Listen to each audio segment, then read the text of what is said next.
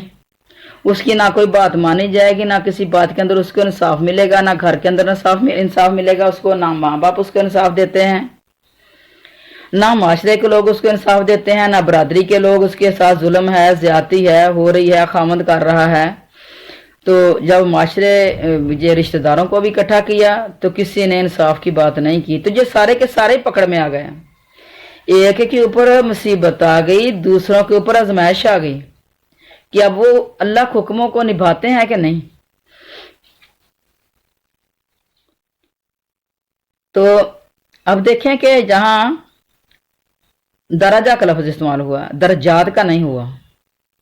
یہ نہیں کہ عورت کچھ بھی نہیں، عورت کے حقوق ہیں گھر کے اندر۔ صحیح مسلم شریف میں حضرت جابر سے روایت ہے کہ نبی کریم صلی اللہ علیہ وسلم نے حجۃ الوداع کے اپنے خطبہ میں فرمایا، لوگوں عورتوں کے بارے میں اللہ سے ڈرتے رہو، تم نے اللہ کی امانت کہہ کر انہیں لیا ہے اور اللہ کے کلمے سے ان کی شرمگاہوں کو اپنے لیے حلال کیا ہے۔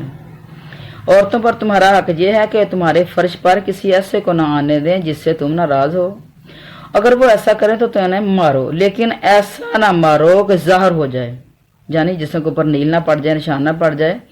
ان کا تم پر حق یہ ہے کہ تم اپنی بساط کے مطابق کھلاؤ، پلاؤ، پہناؤ، اڑاؤ، یعنی استطاعت کے مطابق ہے ان کو خرچہ دینا ہے۔ ایک شخص نے حضور صلی اللہ علیہ وسلم سے دریافت کیا کہ ہماری عورتوں کے ہم پر کیا حق ہیں؟ آپ نے فرمایا، جب تم کھاؤ اسے بھی کھلاؤ، جب تم پہنو اسے بھی پہناؤ، اس کے منہ پر نہ مارو، اسے گالیاں نہ دو، اس سے روٹ کر کہیں اور نہ اسے بھیج دو، گھر میں ہی رکھو اسے۔ اور لڑائی انہی چیزوں سے شروع ہوتی ہے۔ کوئی بات ہوئی نہیں تو منہ کے اوپر مار دیا۔ اب عورت اس کو اپنی بہت زیادہ توہین سمجھتی ہے کہ میرے منہ کے اوپر مارا، اور پھر آغاز ہوا تو گالی سے ہوا۔ کئی خواتین کہتی ہیں کہ ہم ہر چیز برداشت کر لیتی ہیں، گھر کے اندر تنگی بھی ہے وہ بھی برداشت کریں گے، کپڑے نہیں لے کے دیتے تو ہم میکے سے لے آئیں گے، یا محنت کر کے ہم پہن لیں گے، گھر میں روکھا مسا کھا کے ہم گزارا کر لیں گے، وہ کر لیتی ہیں۔ لیکن اگر خامد گالیاں نہ دے تو، اور گالیاں پھر برداشت نہیں ہوتی، اور کوئی عورتیں برداشت کرتی ہیں تو پھر اندر وہ ابالے کھا رہی ہوتی ہیں کہ اگر میں نے جواب دیا تو پھر اور مجھے مارے گا، اور اگر نہ جواب دیا تو اندر ہی وہ ابالے کھاتی رہتی ہیں۔